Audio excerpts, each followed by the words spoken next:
रामायण के इस बाल कांड में हम लोग भगवान की बाल लीलाओं को देख रहे हैं। भगवान ने अवतार लिया है अयोध्या में और दशरथ जी और कौशल्या जी को और समस्त अयोध्या वासियों को भगवान जो है अपने लीलाओं से और अपने दर्शन से आनंद दे रहे हैं। हमने देखा कि भगवान बिल्कुल शिशु बालक बने हुए हैं और कौशल्या जी भगवान को जब पालने में सुलाती है और पूजा करने जाती है तो वहाँ भी वो भगवान को देखती है, पालने में भी देखती है। तो वर्णन है इहाँ उहाँ दोई बालक देखा, यहाँ भी देखा वहाँ भी देखा। बोले कुछ भ्रम है कि क्या है? भगवान मुस्कुरा दिए। भगवान ने कहा भ्रम तो उनको होता है जो मुझको एक जगह देखते हैं। सत्य तो यह है कि वासुदेव सर्वमिति। सत्य तो यह है कि ईशावास्यम इदम सर्वम। ऐसी कोई जगह नहीं जहां भगवान का वास नहीं। जब भगवान वाल्मीकि जी के आश्रम में गए हैं, आगे हम देखेंगे, तो वाल्मीकि जी से वो कहते हैं कि मुझको रहने के लिए जगह दीजिए आपके आश्रम में, मैं रहना चाहता हूँ। एक छोटा सा कॉर्नर, छोटा कोना भी आपका आश्रम में यदि मुझको मिल जाए तो हम पर्णकुटी बना लेंगे, वहाँ रहेंगे। तब वाल्मीकि जी ने बड़े व्यंग से कहा, बोले महाराज पहले आप वह जगह बताइए जहाँ आप नहीं हैं, तब तो फिर आपको हम कोई जगह दें। पहले से ही आप सब जगह व्याप्त है। देखो भगवान केवल सर्वशक्ति या सर्वज्ञ नहीं है, ओमनीपोटेंट या ओमनीशिएंट नहीं है, वो ओमनी प्रेजेंट भी है। तो सर्वज्ञ है, सर्वशक्ति है और साथ ही साथ सर्वव्यापक भी है। इसलिए भगवान कहते हैं, भगवान ने एक झलक दिखा दी कि आप मुझको केवल पालने में लिमिट नहीं कर सकते, सीमित नहीं कर सकते। मैं देश काल वस्तु अपरिच्छिन्न है। I am not limited in space time और थिंग। तो यहाँ हुआ और फिर भगवान ने अपने विराट रूप को दिखा दिया मुख में ही। तब कौशल्या जी को ज्ञान हुआ कि हाँ ये दिखते तो हैं बालक शिशु, लेकिन है तो ये सर्वव्यापक। भगवान ने याद कराया कि आपने पहले तपस्या की थी और ये मांग की थी कि मैं आपके पुत्र के रूप में आऊं। दशरथ जी और आपने मनु शत्रुपा के रूप में जब थे, तो आपकी इच्छा के अनुसार मैं पुत्र बनाऊं। देखो ये भी अद्भुत बात है, जो जगत का पिता है वो आज एक ऋषि का क्या बना, पुत्र बना, ऋषि पत्नी का पुत्र बना। भगवान प्रेम के खातिर कुछ भी बनने के लिए तैयार है। राम ही केवल प्रेम पियारा। इसलिए यहां लिखते हैं कि जो व्यापक है, निर्गुण ब्रह्म है, वो कौशल्या के गोद में खेल रहा है। लगभग असंभव सी चीज है, लेकिन प्रेम या भक्ति या भाव असंभव को भी क्या संभव बना सकता है। अच्छा, फिर यहाँ पे वर्णन आता है, एक्चुअली पीछे ही था वो वर्णन, कि राम लक्ष्मण भरत शत्रुघ्न ये चार बिल्कुल ऐसे ही है जैसे मांडुक्य उपनिषद में बताया है, सोयम आत्मा चतुष्पात। पीछे एक चौपाई आई थी, वो हमने बताना छूट गई। उसमें आया था वेद तत्व नृपचारी। ये जो चारों के चारों भाई है, ये वेद के तत्व है। वेद के तत्व मतलब यही आत्म तत्व। अब जिन लोगों ने मांडुक्य पढ़ा होगा या वेदांत के प्रकरण ग्रंथ पढ़े होंगे, उनको मालूम होगा आत्मा के 4 पाद बताए हैं। पाद मतलब 4 रूप आप कह सकते हो, सरल करके बता रहा हूं। एक को कहते हैं तुरीय, दूसरे को कहते हैं ईश्वर, फिर उसके नीचे होता है वो हिरण्यगर्भ, और सबसे नीचे होता है उसको कहते हैं विराट। तो बोले 4 के 4 इन चारों के प्रतीक हैं। तुरीय, ईश्वर, हिरण्यगर्भ और विराट। या इसको व्यष्टि जीवन में यदि देखें तो तुरीय, प्राज्ञ, तेजस और विश्व। अब हो सकता है जिन्होंने कभी सुना नहीं हो उनके लिए ये पहली बार ये शब्द उनके कान में पड़ रहे होंगे, तो थोड़ा समझने में दिक्कत होगी। लेकिन यहाँ थोड़ा सा बता के हम आगे चलते हैं। तुरीय मतलब होता है निरुपाधिक चैतन्य, जिसमें कोई उपाधि नहीं है, without any conditioning, consciousness in its pure form. तुरीय, तुरीय को चतुर्थ भी बोलते हैं, 4th। तो ये राम जी कौन है? बोले तुरीय है। जो ज्ञानी लोग होते हैं वो इस तुरीय तत्व को ही अहम के रूप में जानते हैं, मैं के रूप में जानते हैं, सच्चिदानंद इसी को कहते हैं। तो ये राम जी वो है। फिर भरत जी जो है वो प्राज्ञ है, प्राज्ञ या ईश्वर। प्राज्ञ या ईश्वर में होता है कि समष्टि कारण शरीर के साथ जब चैतन्य जुड़ जाता है तो उसको बोल देते हैं ईश्वर। तुरीय मतलब शुद्ध चैतन्य, शुद्ध चैतन्य के साथ समष्टि कारण शरीर जुड़ गया तो उसको बोलते हैं ईश्वर। तो बोले भरत जी वो ईश्वरवत है। अवस्था की दृष्टि से देखा जाए तो सुषुप्ति अभिमानी चैतन्य जब सुषुप्ति अवस्था में होता है, सुषुप्ति के साथ, तो फिर उस चैतन्य को बोल देते हैं ईश्वर। तुरीय और सुषुप्ति में जो चैतन्य उसमें काफी समानता है। दोनों में जगत नहीं है, दोनों में अहम भाव नहीं है। इसलिए रामायण में वर्णन आता है राम जी और भरत जी दिखने में एक जैसे हैं। इसलिए जब भरत जी गए ना राम जी को लेने के लिए चित्रकूट में, तो सारे वनवासी लोगों को लगा कि अरे फिर से राम जी आ गए, ये तो अभी पीछे जो गए थे वापस वही तो नहीं आ गए। लेकिन कुछ वनवासियों ने ध्यान से देखा, उन्होंने कहा नहीं, थोड़ा फर्क है। जो पहले वाले थे उनके चेहरे पे हंसी थी, इनके चेहरे पे थोड़ी सी थोड़ा दुख है और आंख सजल है। भरत जी देखिए प्रेम की मूर्ति है। तो राम और भरत दिखने में एक जैसे हैं। राम और लक्ष्मण की जोड़ी है तो भरत और शत्रुघ्न की जोड़ी है।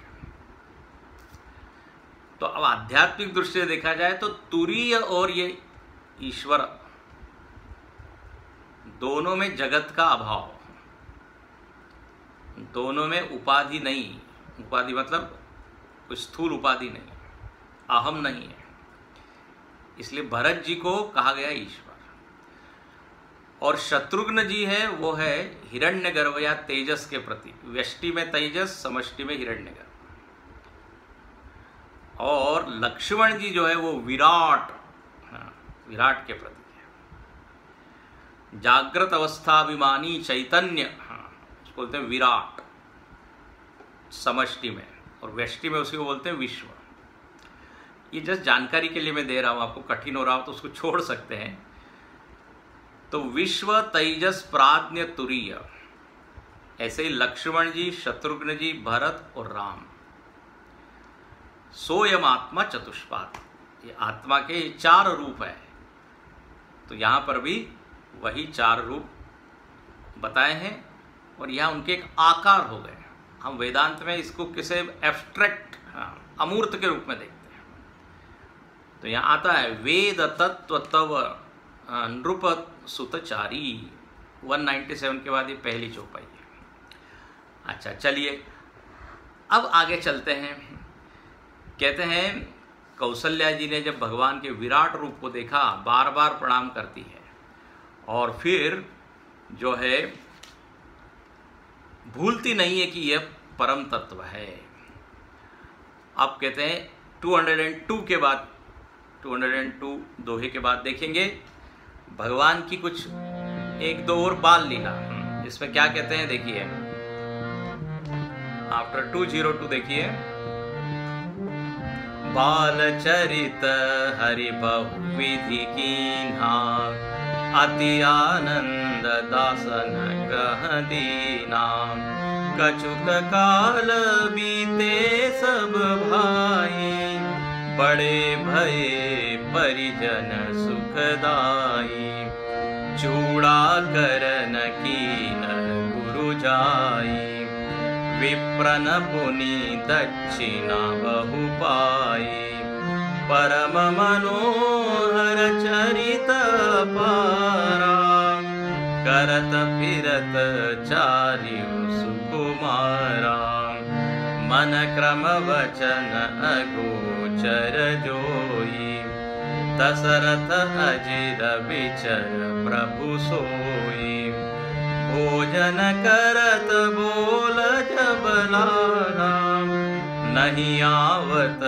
तज बाल समाजा, कौशल्या जब बोलन जाई, ठुमुक ठुमुकी प्रभु चलहि पराई, निगमनेति शिवंतन पावा, ताहि धरे जननी अटि धावा, धूसर धूरि भरे तनु आए, भूपति बिहसी गोद बैठाए। कहते हैं बाल चरित, राम जी ने भी बाल लीलाएं की है और लोग को आनंद दिया है। अब कई लोगों को लगता है कि राम जी की तो कुछ बाल लीला दिखती ही नहीं है। बाल लीला मतलब कृष्ण भगवान की, राम जी मतलब हमेशा धीर गंभीर, और कभी भी हमने बाल राम का चित्र नहीं देखा है, बहुत कम। प्राय राम जी के ऐसे ही चित्र हैं जो बड़े हैं, धनुर्धारी हैं। लड्डू गोपाल तो हमने देखे हैं, कृष्ण के छोटे रूप, लेकिन बालराम। लेकिन देखो भगवान यदि मानव लीला मानव रूप में आए हैं तो वो बाल भी है, किशोर भी है, तरुण भी है, प्रौढ़ भी है, सब है। तो बाल चरित हुआ। अब भगवान थोड़े से बड़े हुए तो चूड़ाकरण कीन गुरु जाएंगे। भगवान का चूड़ाकरण संस्कार हुआ। चूड़ाकरण संस्कार मतलब मुंडन संस्कार है ना, बचपन से जन्म से जो बाल होते हैं उसको निकाला जाता है। तो कहते हैं वो संस्कार हुए, और जब संस्कार हुए तो सारे ब्राह्मण लोगों को खूब दक्षिणा मिली है। देखो कोई भी उत्सव होता है, कोई भी पूजा होती है तो दक्षिणा देने का विधान है। ये दक्षिणा का विधान बहुत अच्छा है, उसमें कोई फिक्स चार्जेस नहीं होते, इसलिए कि एक गरीब व्यक्ति भी पूजा या सारे संस्कार विधि करवा सके, इसलिए यथाशक्ति यथाश्रद्धा यजमान के ऊपर होता है। दक्षिणा के ऊपर हम और आगे चर्चा करेंगे। दक्षिणा हमको अपनी शक्ति सामर्थ्य के अनुसार देनी चाहिए, ये नहीं कि 1.25 रुपया 11 रुपया। हे करोड़पति, स्वतंत्रता दिए कि आप अपने मन से दीजिए, लेकिन यदि उतनी शक्ति है तो फिर दक्षिणा भी उतनी ही देनी चाहिए। नहीं तो भगवान शंकराचार्य जी ने ऐसे लोगों को शठ कहा है। मूढ़ है, जिनके पास करोड़ों की संपत्ति है, लेकिन जब ये पूजा पाठ दान दक्षिणा की बात आती है तो वहाँ काफ़ी भावताव करते हैं। ऐसा नहीं, तो इसलिए यहाँ लिखते हैं खूब दक्षिणा पाए, दिल खोल के दशरथ जी ने दक्षिणा दी है। और कहते हैं भगवान अब वहाँ पे घूमते हैं। अब देखो भगवान थोड़े थोड़े चलने लगे हैं, और मन क्रम वचन अगोचर जोई, दशरथ अजिर विचर प्रभु सोई। 5वीं चौपाई 202 के बाद बोले जो मनसा वाचा कर्मणा जिसका ज्ञान हो नहीं सकता, यतो वाचो निवर्तन्ते अप्राप्य मनसा सह, न तत्र चक्षुर्गच्छति न वाग गच्छति नो मनो। केनोपनिषद में कहा आँख जिसको देख नहीं सकती और हाथ जिसको स्पर्श नहीं कर सकते, ऐसे ये अमूर्त भगवान आज दशरथ जी के आंगन में खेल रहे हैं। मंगल भवन अमंगल हारी, द्रवौ सुदशरथ अजर बिहारी। यहाँ पर भी वही लिखा है। यह है भगवान का सगुण रूप। अच्छा, अब दशरथ जी जो है और माता जी जो है भोजन के लिए भगवान को बुलाती है। छोटे बच्चे को भोजन कराना मतलब भी एक बड़ा प्रोजेक्ट होता है। वो इधर उधर भागता है, इतना चंचल। ये राम जी भी काफ़ी चंचल थे, मत समझना कि जन्म से एकदम सीरियस थे या गंभीर थे या बिल्कुल। भाई बच्चा होता है तो वो तो चंचल होता ही है। अच्छा, बच्चे की हर क्रिया ही क्या होती है? आनंद देने वाली होती है। साधारण बालक की हम बता रहे हैं, साधारण शिशु भी सारे घर वालों को बड़ा आनंद देता है, सबको एंगेज करके रखता है, खुद कुछ नहीं करता, खुद अकरता है, लेकिन सब लोगों का अटेंशन वो अट्रैक्ट। यहां पर भी ऐसे ही बच्चे का देखिए भागना आनंद देता है, सोना आनंद देता है। यदि वो सो रहा है तो भी कहते हैं ओ कितना क्यूट लग रहा है, कितना मीठा है। मराठी में देखी थी गोड़ है। तो जिसकी, क्योंकि देखो बच्चे में कोई अहम भाव नहीं होता, इनोसेंट होता है। तो इससे एक बात सीखने की है कि हमारा भी यदि अहम भाव शून्य हो जाए ना तो माधुर्य आ जाता है व्यक्तित्व में, मिठास आ जाती है। अहम भाव से बहुत कड़ापन आ जाता है, रूखापन आ जाता है। बच्चा मस्त है तो खेल रहा है तो भी अच्छा लग रहा है, रो रहा है तो भी अच्छा लग रहा है, सो रहा है तो अच्छा लग रहा है, भाग रहा है तो अच्छा लग रहा है, चल रहा है तो देखो देखो कैसा चल रहा है। और आजकल तो हर मोबाइल में कैमरा है तो इतने फोटो खींचते हैं, सोते हुए, चलते हुए, भागते हुए। तो इसी तरह यहाँ पर भगवान जो है बिल्कुल एक जैसे शिशु आनंद देता है पूरे परिवार वालों को, इसी तरह भोजन करत बोल जब राजा, नहीं आवत तजी बाल समाजा। भगवान कहते हैं अरे इधर आओ, अब चलो भोजन कर लो। 1 मिनट के लिए आते फिर भाग जाते हैं। अच्छा, उनके फ्रेंड्स हैं, बाल समाज है, छोटा समाज है, तो वो बच्चों के साथ खेलने में उनको मजा आ रहा है। भोजन से ज़्यादा आनंद जो है वो बच्चों के साथ मस्ती के पकड़ पकड़ के उनको जो है दशरथ जी लाते हैं, फिर भाग जाते हैं। अच्छा, कहते कौशल्या जब बोलन जाई, ठुमक ठुमकी प्रभु चले ही पर आई। जब कौशल्या जी बुलाने जाती है तो भगवान आते हैं धीरे धीरे। और भगवान कैसे चल रहे हैं? ठुमुकी चलत। हाँ, तो भजन गा देते हैं, ठुमुक ठुमुक के भगवान चलते हैं। उनका चलना भी एक लीला है, चलना भी एक आनंद और मधुरता को देने वाला है। इसलिए ठुमक चलत रामचंद्र, ठुमक चलत रामचंद्र, बाजत पैंजनिया, ठुमक चलत रामचंद्र। किलकत उठी चलत धाय, किलकत उठी चलत धाय, परत भूमि लटपटाय, परत भूमि लटपटाय। धाय मात गोदलेत, धाय मात गोदलेत, दशरथ कीरनिया ठुमुकी चलत, रामचंद्र बाजत पैंजनिया ठुमुकी चलत। अंचल रज अंग झारी, अंचल रज अंग झारी, विविध भांति सो दुलारी, विविध भांति सो दुलारी।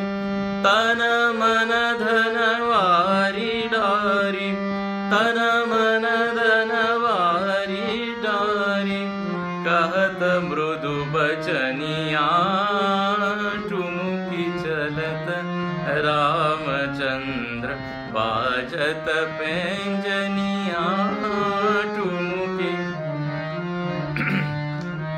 तुलसीदास अति आनंद, तुलसीदास अति आनंद, निरखी के मुखारविंद, निरखी के मुखारविंद। रघुवर छवि के समान, रघुवर छवि बनिया ठुमकी चलत, रामचंद्र ठुमुकी ठुमुकी ठुमुकी ठुमुकी ठुमुकी ठुमुकी ठुमुकी ठुमुकी। तुलसीदास जी वर्णन करते हैं भगवान कैसे चलते हैं ठुमुक ठुमुक के, और कभी गिरते हैं। अब भाई बच्चा एकदम तो चल नहीं पाता, बीच में गिरता है, फिर उठता है, गिरता है। भगवान भी गिरते हैं।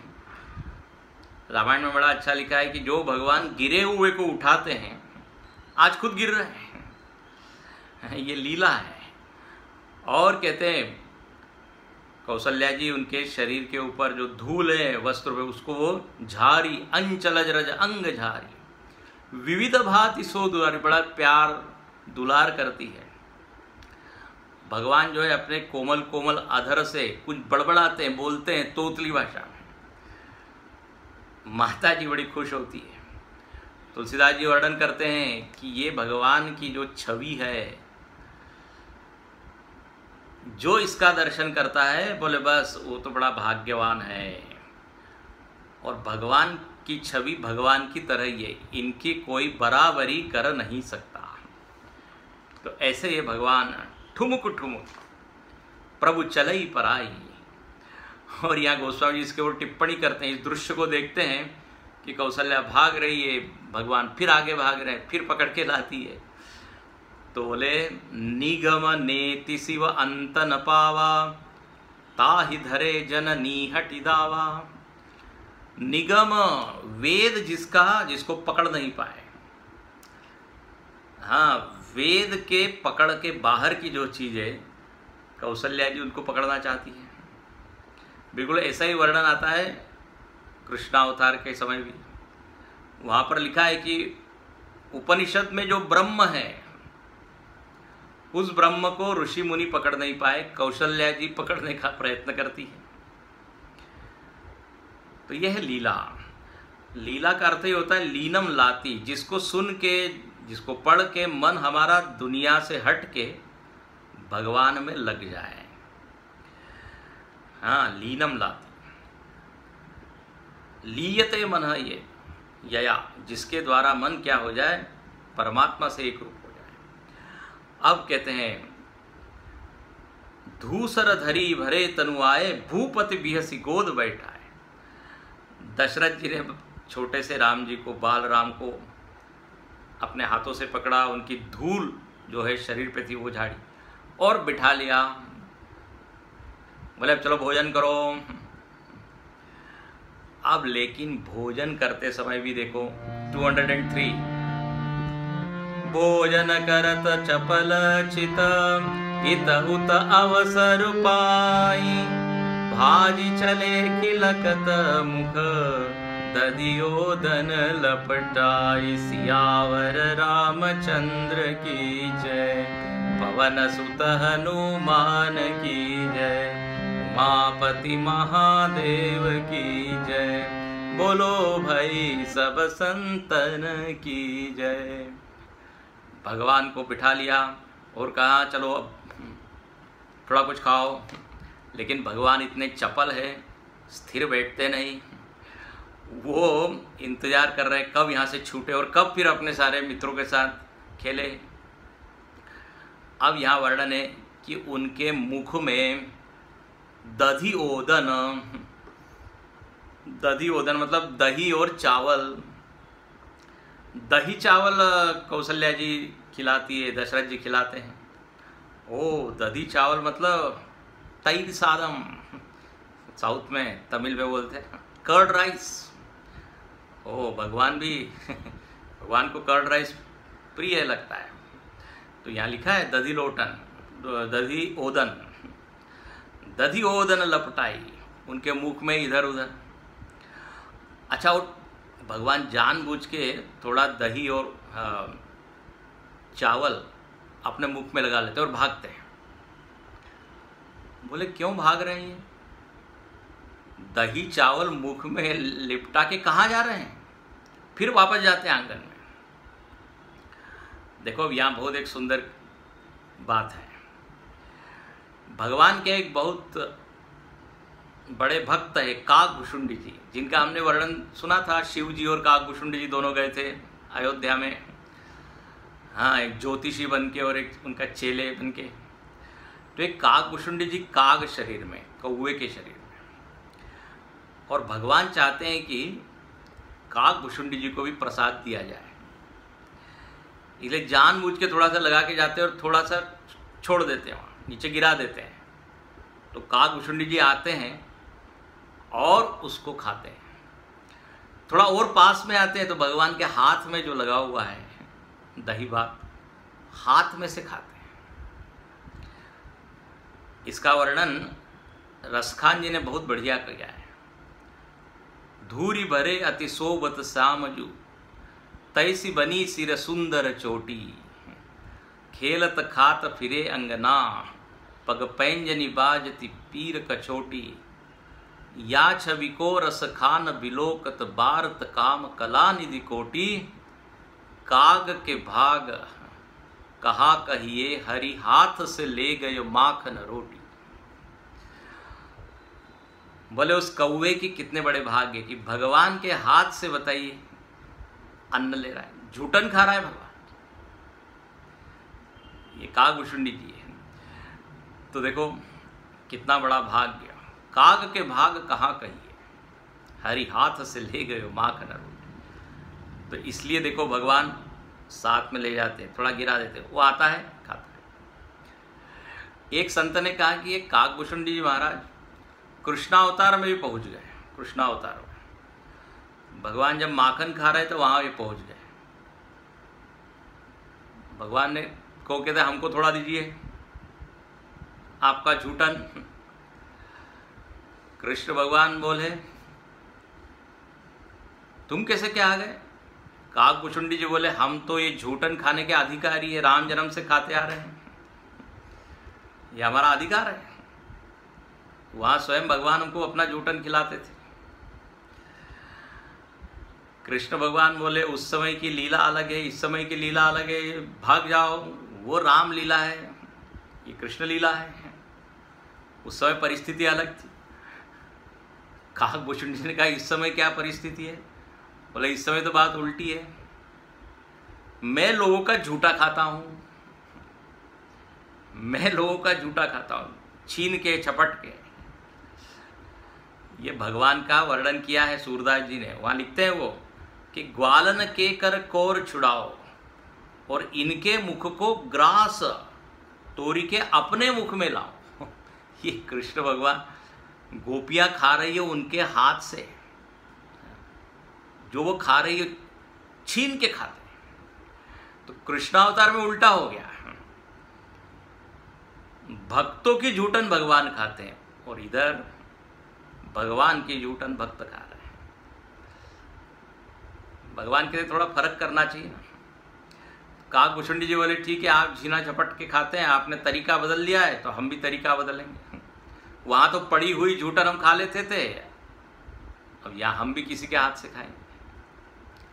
तो बड़ी मीठी मीठी सारी लीला है। भाव ये है कि भगवान सबको आनंद देते हैं। अब काग है कौआ, लेकिन भक्ति है उसमें, उनका हम वर्णन पढ़ेंगे उत्तरकांड में। तो भगवान उनका भी ख्याल रखते हैं, इसलिए खुद खाते वक्त उनके लिए भी अपने अभी संस्कार दिया गया है ना। एक यज्ञ होता है, उसको तो भूत यज्ञ, पशु पक्षी, हाँ गाय, उनके लिए भी निकालना चाहिए थोड़ा। तो यहाँ पे भगवान ने अपने इस लीला से दिखा दिया। अब कहते हैं इस तरह से दशरथ जी, कौशल्या जी सबको आनंद देते हुए अब वर्णन है। बालचरित अति सरल सुहाए, सारद शेष शंभु श्रुति गाए, जिन कर मन नसन नहीं राता, तेजन वंचित किए विधाता, भय कुमार जब ही सब भ्राता, दीन जनेऊ गुरु पितु माता, गुरु ग्रह गए पढ़न रघुराई, अल्प काल विद्या सब आई।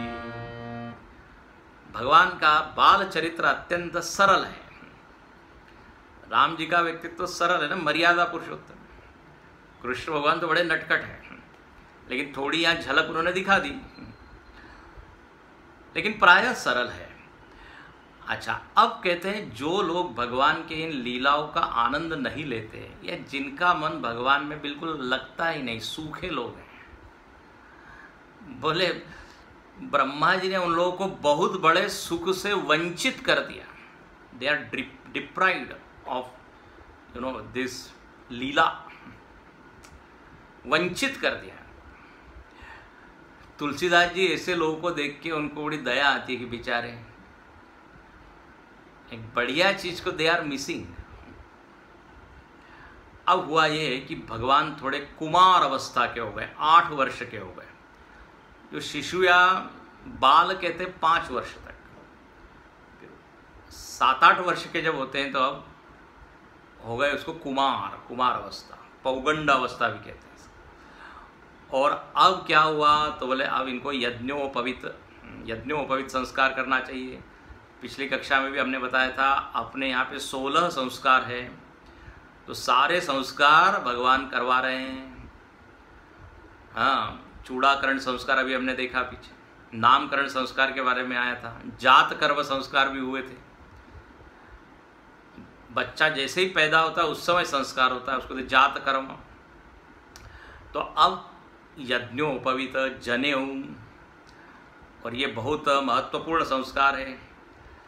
जनेऊ में क्या होता है कि उसको गायत्री मंत्र दिया जाता है, और जनेऊ का प्रयोजन ये होता है कि देखो अब तक तो तुम बड़े भोले वाले छोटे से थे, तुमको सब कुछ करने की स्वतंत्रता थी।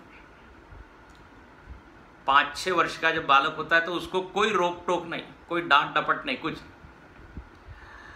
लेकिन अब जब वो थोड़ा बड़ा होता है तो अब उसकी मन बुद्धि भी थोड़ी विकसित होने लगती है, शरीर भी विकसित होने लगता है। तो अब उसको मर्यादा में रहना चाहिए, थोड़ा सा डिसिप्लिन। तो ये जनेऊ किसका प्रतीक है? डिसिप्लिन, अनुशासन। इट इज लाइक एक बाउंड्री, एक बांध दिया है कि आप चाहे जैसे बोलना नहीं, चाहे जो खाना नहीं, चाहे जैसे वर्तन करना नहीं। देखो कितना सुंदर संस्कार है, अपने व्यक्तित्व को गढ़ना है ना, उसको मोल्ड करना है, शेप देना है। तो अब ये यज्ञोपवीत, इसमें गायत्री मंत्र का उपदेश किया जाता है। ओम भूर्भुवः स्वः तत्सवितुर्वरेण्यं भर्गो देवस्य धीमहि धियो यो न प्रचोदयात्। और फिर उसको गुरुकुल में भेजा जाता है। इसलिए लिखते हैं गुरु ग्रह गए पढ़न रघुराई, इसको कहते हैं उपनयन। नयन मतलब ले जाना, कहाँ पे ले जाना, तो गुरु के घर में। और यहीं से क्या होता है, वेदारंभ की शुरुआत होती है, पढ़ाई की शुरुआत होती है। अक्षर अभ्यास बोलते हैं ना, अक्षर अभ्यास। तो गुरु ग्रह गए पढ़न रघुराई, तो यज्ञोपवीत और गुरुकुल में जाना, ये एक के बाद एक होता है। अब देखो यज्ञोपवीत में एक ब्रह्म घाट होती है, उसको पकड़ के गायत्री मंत्र बोला जाता है। फिर संध्या की जाती है, त्रिकाल संध्या। ऐसा बोला गया है कि जिसकी जनेऊ तो हुई है लेकिन संध्या नहीं करता तो नित्य अपवित्र है, ऐसा लिखा है। संध्याहीनम अशुचि नित्यम। प्रत्यवाय नाम का एक दोष होता है, वो दोष लगता है, मतलब न करने से जो दोष लगता है उसको कहते प्रत्यवाय, टेक्निकल टर्म है। जैसे हम यदि ब्रश न करें तो हमारे दांत खराब हो जाते हैं, तो ये क्या हो गया, दोष हो गया। ये कोई बहुत बड़ा पाप का फल नहीं है दांत खराब होना। किसका फल है, जो नित्य करना चाहिए वो नहीं किया। अकरणे प्रत्यवाय ऐसा कहते हैं, न करने से जो दोष आ जाता है उसको कहते प्रत्यवाय।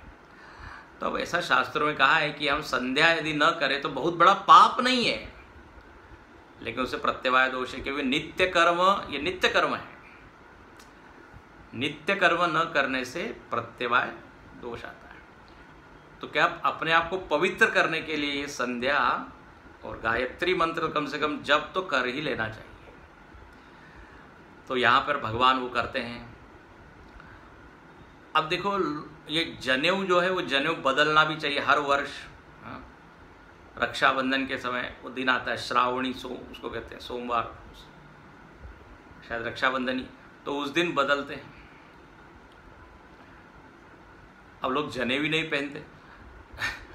विवाह के पहले पंडित जी कहते हैं हाँ जनेऊ बताओ, जनेऊ है ही नहीं, तो पहले जनेऊ संस्कार किया जाता है।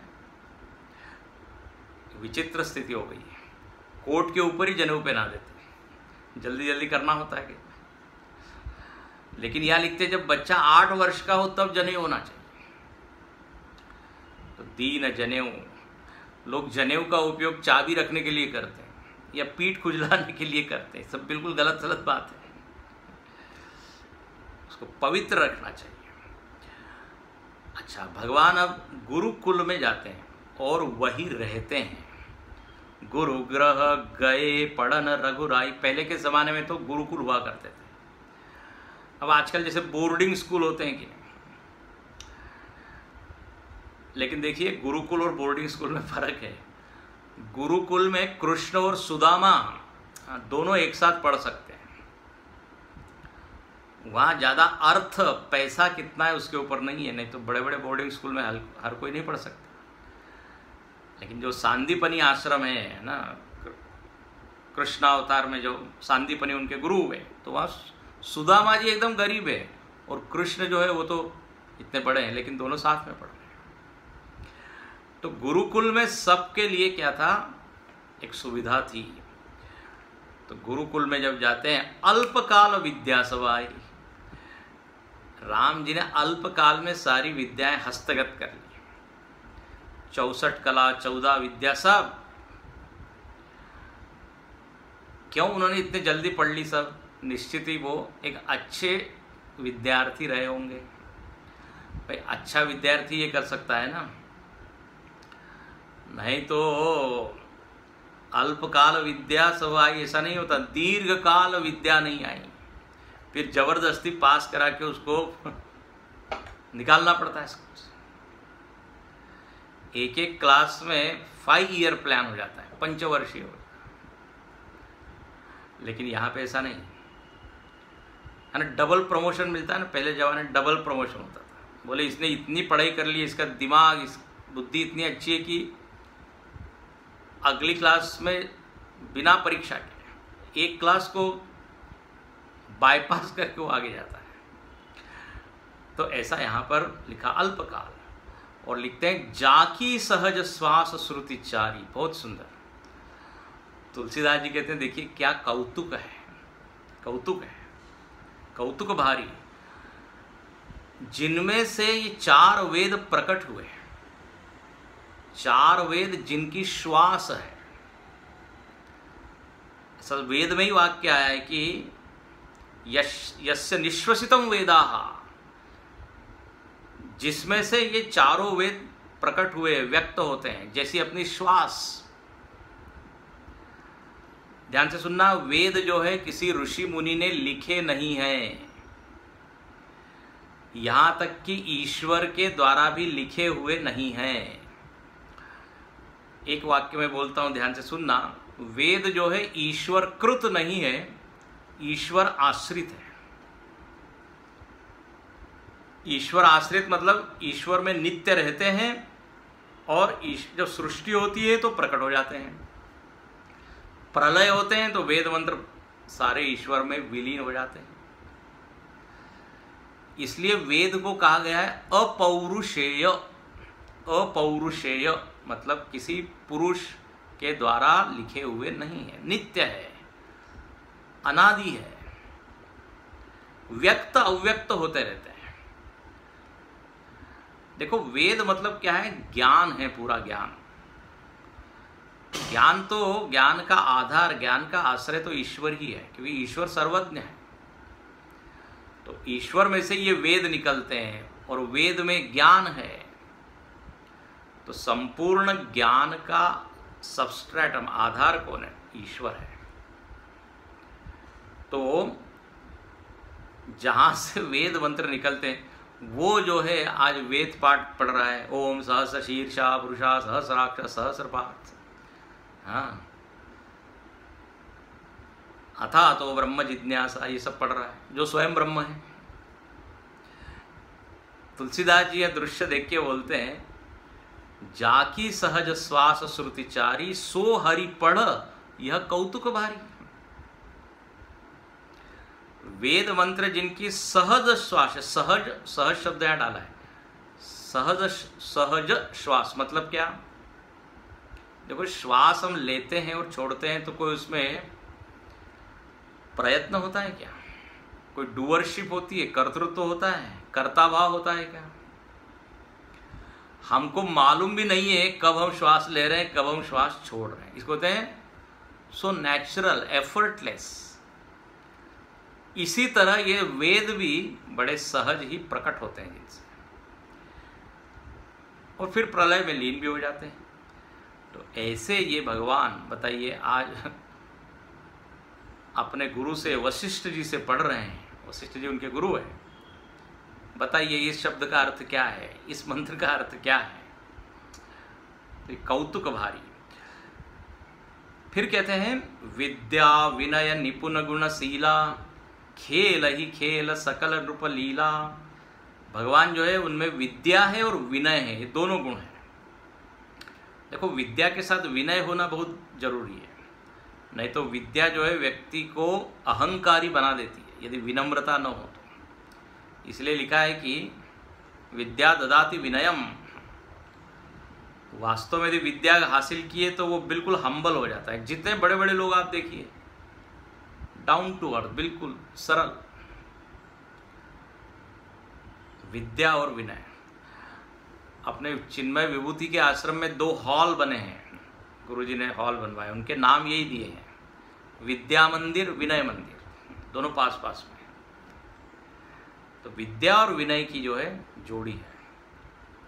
हाँ, विद्या विनये न शोभते, विनय से ही विद्या की शोभा होती है। तो यहाँ पर भगवान ने विद्या तो हासिल की एक तरफ और निरहंकारी भी है। रावण और राम में यही फर्क है।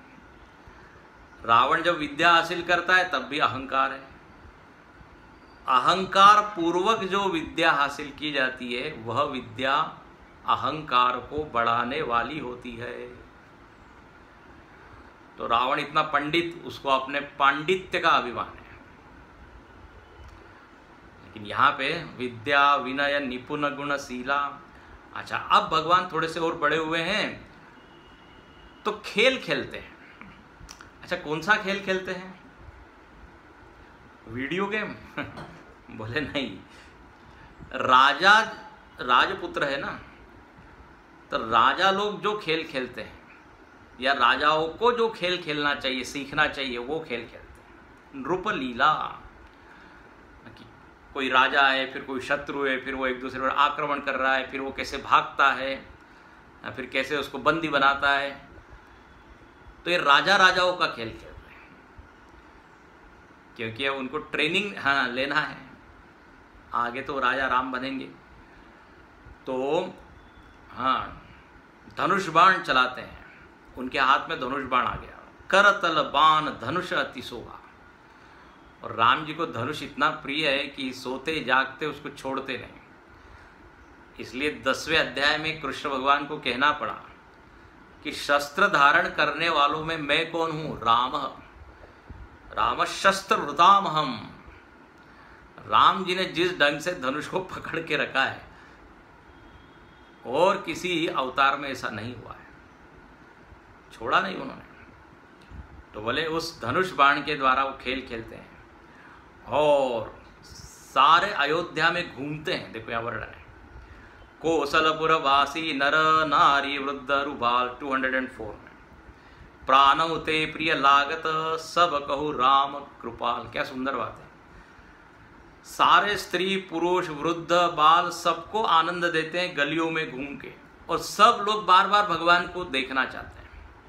देखो अपना व्यक्तित्व ऐसा हो, आकर्षक व्यक्तित्व हो, मैग्नेटिक पर्सनैलिटी, मोहक व्यक्तित्व हो, जो सबको खींचे। नहीं तो दर्शन मात्रेण, अरे बोलो इधर से आ रहा है, भागो इस गली से, यस्य दर्शन मात्रेण गच्छति।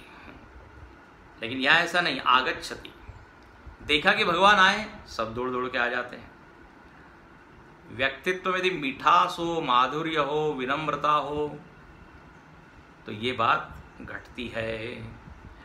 सबको देखिए यहाँ लिखते, प्राण से भी ज्यादा प्रिय राम जी लगते हैं ये। अच्छा, अब भगवान थोड़े से बड़े हुए हैं, तो अब शिकार खेलने के लिए जाते हैं। कहाँ पे? तो कहते हैं वन में जाते हैं। बंधु सखा संग ले ही बुलाई, वन मृगया नित खेलहि जाई, पावन मृग मारहि जिय जानी, दिन प्रति नृपहि दिखावहि आनी, जे मृग राम बाण के मारे, ते तनु तजि सुरलोक सिधारे, अनुज सखा संग भोजन करहि, मातु पिता आज्ञानुसरहि। भगवान जो है अब चलते हैं कहाँ? वन में। बंधु सखा संग लेई बोलाई वन मृगया।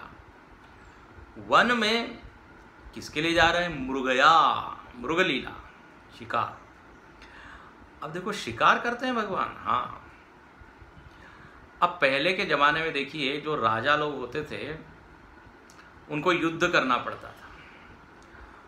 वो सेना के बिल्कुल मध्य में खड़े होकर शत्रु के सामने, आमने सामने खड़े होकर युद्ध करते थे। तो उस युद्ध करने के लिए अनेक प्रकार की क्या चाहिए? गुण चाहिए। पराक्रम, विक्रम, वीरता, उसके बाद धीरता, फिर कठिनाई सहन करना, ये सब गुण लगते हैं युद्ध में। इन सब की उपयोगिता है। सर्दी, गर्मी, बारिश सबको सहन करना पड़ता है, तभी युद्ध कर सकता है। शत्रु को मालूम पड़े कि ये राजा तो धूप में तो इनको कभी खड़े रहने की आदत ही नहीं है, मूर्छित हो जाते हैं, तो शत्रु तो ऐसे ही मौका देखेगा, बोले ये एकदम दुर्बल कमजोर है। तो राजा में ये सारे गुण होने चाहिए। शिकार का प्रयोजन ये होता था कि उसमें ये सारे गुण विकसित हो। देखो, अब शिकार खेलने जाना है, घना अरण्य है, वहाँ कोई सुविधा नहीं है, सब तरह की कठिनाई है, वहाँ कोई एयर कंडीशन नहीं लगा हुआ है, फिर भूख प्यास, हाँ उसको भी सहन करना है, फिर अकेले कोई बड़े बड़े प्राणी सामने आ रहे हैं और अकेले हैं तो कैसे सामना करें, वीर होगा तो ही वो सामना कर पाएगा, नहीं तो भाग जाएगा। तो राजोचित गुण आने चाहिए, इसलिए शिकार होता था। शिकार केवल मनोरंजन के लिए नहीं होता था। और आज की तो परिस्थिति बिल्कुल अलग है, आज इसकी कोई ज़रूरत भी नहीं है, और आज तो शिकार करना मतलब प्रतिबंध है, बिल्कुल ठीक ही है, वो प्रतिबंधित है। क्योंकि आज के नेताओं को कोई युद्ध में कोई अस्त्र शस्त्र उठाना नहीं है, बड़े आराम से एयर कंडीशन उसमें बैठना है, तो इसकी कोई ज़रूरत है नहीं। अच्छा, पहले के ज़माने में पशु पक्षी भी बहुत थे, अब तो यदि शिकार होगा तो ख़त्म ही हो जाएंगे, हो जाते हैं ना, कई जातियां तो लुप्त ही हो गई। तो आज के प्रसंग में या समय में शिकार की कोई प्रासंगिकता नहीं है, लेकिन उस समय ही था। अच्छा, और यहाँ वर्णन करते हैं कि भगवान जिनका शिकार करते हैं वो प्राणी लोग महाराज कहाँ जाते हैं, वो तो चले जाते हैं सुरलोक पधारे, उनकी मुक्ति हो जाती है। जे मृग राम बाण के मारे ते तनु तज सुरलोक सिधारे। हाँ, तो वो प्राणी भी चाहते कि हम भगवान के हाथ से मरे। कई कई ग्रंथों में लिखा हुआ है कि जो शेर इत्यादि जो शिकार करके खाते हैं, वो जब बूढ़े हो जाते हैं ना, तो वो शिकार नहीं कर पाते। अच्छा, अब कोई शिकार उनके मुख में आएगा तो नहीं कि यहाँ बैठे हुए हिरण आ रहा है अपने आप। तो ऐसे प्राणियों की बहुत ही क्या होती है, दुर्गति होती है। वो भूख उनको लगी है, शिकार कर नहीं पाते तो बड़े तड़पते हैं, भूख से तड़पते हैं। तो स्मृति ग्रंथों में लिखा हुआ है कि जिस राज्य में पशु लोग ऐसे भूख से तड़प के मर जाए, उसको पाप लगता है। इसलिए ऐसे पशुओं को राजा को मारना चाहिए, ताकि उसको कष्ट से क्या होगी, उसकी मुक्ति होगी। तो शिकार के पीछे भी काफ़ी सोच है, विचार है। आज के तरह नहीं है कि अपना बंदूक लेके जा रहे हैं और किसी को भी मार रहे हैं, नो। तो पावन मृग मारे जिए जान। और भगवान शिकार लाद कर दिखाते हैं किसको, दशरथ जी को। दशरथ जी बड़े खुश होते हैं और दशरथ जी के मन में आता है कि हाँ, अब हमारा लड़का धीरे धीरे योग्य हो रहा है। देखो, ये पिता की बहुत बड़ी खुशी होती है जब वो देखता है कि हमारा बच्चा, हाँ, हम जो काम करते हैं धीरे धीरे उसमें ये कुशलता हासिल कर रहा है। तो क्षत्रिय के जो गुण हैं वो इनमें आ गए हैं, और अब हम क्या हो सकते हैं, रिटायर हो सकते हैं। ध्यान रखना, गृहस्थ आश्रम का प्रयोजन गृहस्थी बने रहना ही नहीं है। धीरे धीरे विरक्त होके अपनी रिस्पॉन्सिबिलिटी दे के पूरी करके फिर आगे के पीढ़ी को दे के निवृत्त होना है, क्योंकि गृहस्थ के बाद वानप्रस्थ और संन्यास है। तो दशरथ जी को ये बड़ा अच्छा लग रहा है कि राम जी में सारे गुण मौजूद है जो राजा बनने के लायक। अच्छा, यहाँ पे सिखा भगवान ये रहे हैं सारे पुत्रों को कि पुत्रों को भी इस तरह से अपना व्यवहार करना चाहिए कि माता पिता आश्वस्त हो जाए, वो चिंता मुक्त हो जाए। नहीं तो बेचारे पिताजी को चिंता है, तो कुछ पढ़ ही नहीं रहा है, कुछ काम ही नहीं कर रहा है, कैसे होगा। अब वही कमा रहा है, वही खिला रहा है बच्चे को। बच्चा आलसी है, कुछ करता ही नहीं। बच्चे को भगवान ने, वो पिताजी ने कहा, अरे तुझको ये 2 पैर किसके लिए दिए हैं। वो बच्चा केवल कह रहा है मुझको कार ला के दीजिए, कार ला के दीजिए। पिताजी ने कहा ये 2 पैर किसके लिए, तू खुद काम कर, कमा और फिर कार ला। तो बेटा कहता है 2 पैर के काम मैं बताता हूँ, 1 पैर ब्रेक के लिए और 1 एक्सीलेटर के लिए। बताइए, खुद कुछ नहीं करना चाहता।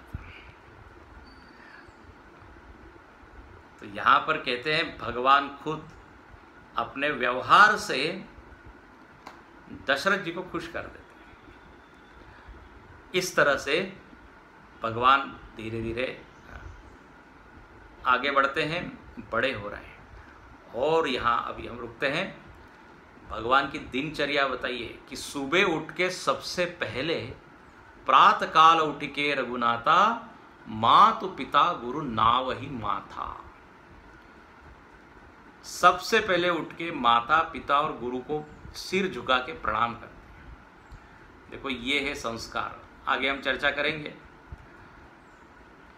आजकल के बच्चों को माता पिता कार दे देते लेकिन संस्कार नहीं देते। बचपन से ही बड़े लोगों को उनको सिखाना चाहिए, बड़े होने के बाद नहीं सीखते। बचपन में जो संस्कार पड़ जाते हैं, जो आदत पड़ जाती है, वो अंत तक रहती है। तो यहाँ सुबह उठ के प्रणाम करते हैं, जो कि ये नहीं hi dad, hi mom, hello, ये कुछ नहीं। उसमें क्या है, एक विनम्रता होनी चाहिए, आशीर्वाद लेने की वृत्ति होनी चाहिए। तो यहाँ पे भगवान वो करते हैं। संस्कारों से ही संस्कृति बनती है, ध्यान रखना। आज संस्कृति पतन की ओर है, उसका कारण यही है, संस्कार की उपेक्षा कर दी है। देखो ये जो रामायण है केवल एक धर्म ग्रंथ है, आध्यात्मिक ग्रंथ नहीं है, ये हमारे संस्कृति का ग्रंथ है। इसके कारण ये अपनी संस्कृति की हुई है, इसलिए पढ़ना चाहिए। और जो संस्कार इसमें दिए हैं, अपने घर में, अपने जीवन में भी उसका अनुसरण करना चाहिए। आइए। हरि बोल हरि बोल, हरि हरि बोल, हरि बोल हरि बोल, हरि हरि बोल। मुकुंद माधव गोविंद बोल, मुकुंद माधव गोविंद बोल। केशव माधव गोविंद बोल, केशव माधव गोविंद बोल। मुकुंद माधव गोविंद बोल, मुकुंद माधव गोविंद बोल। ओम पूर्णमदः पूर्णमिदं पूर्णात् पूर्णमुदच्यते पूर्णस्य पूर्णमादाय पूर्णमेवावशिष्यते। ओम शांति शांति शांति। हरि ओम। श्री गुरुभ्यो नमः।